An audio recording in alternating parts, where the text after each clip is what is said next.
A month ago, you were on the show and you said that most of the areas would be tax, VAT would be imposed. Seemed to me that you had a white crystal ball in front of you, and I hate to admit that you were right. So I think the important point is that budget speech, which was, I believe, 78th, if I remember right, the last budget speech in middle of November. So there was one line, just where the president said, as a finance minister, that the VAT exemptions would be removed other than for health, education, and some essential food items. That's all. So in my view, they missed a trick.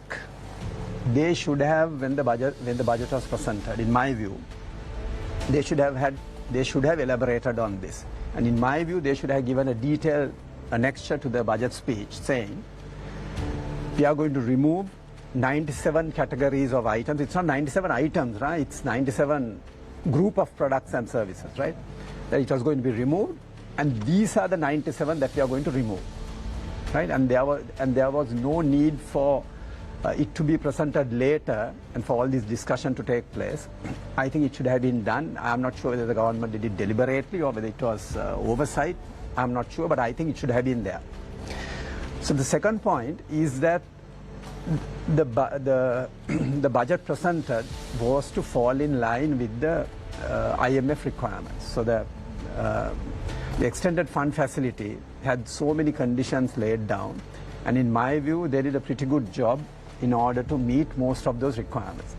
And you also know that our second installment was delayed. We didn't get it on time. It was delayed by a few months. So the government had no choice but to make sure that we meet our revenue targets.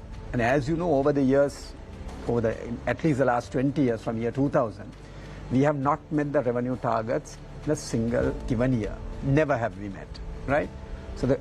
So we had no other choice. We had to say, okay, from where are we going to collect our revenue? And if you look at the budget speech, in the budget proposals, there are hardly any revenue proposals.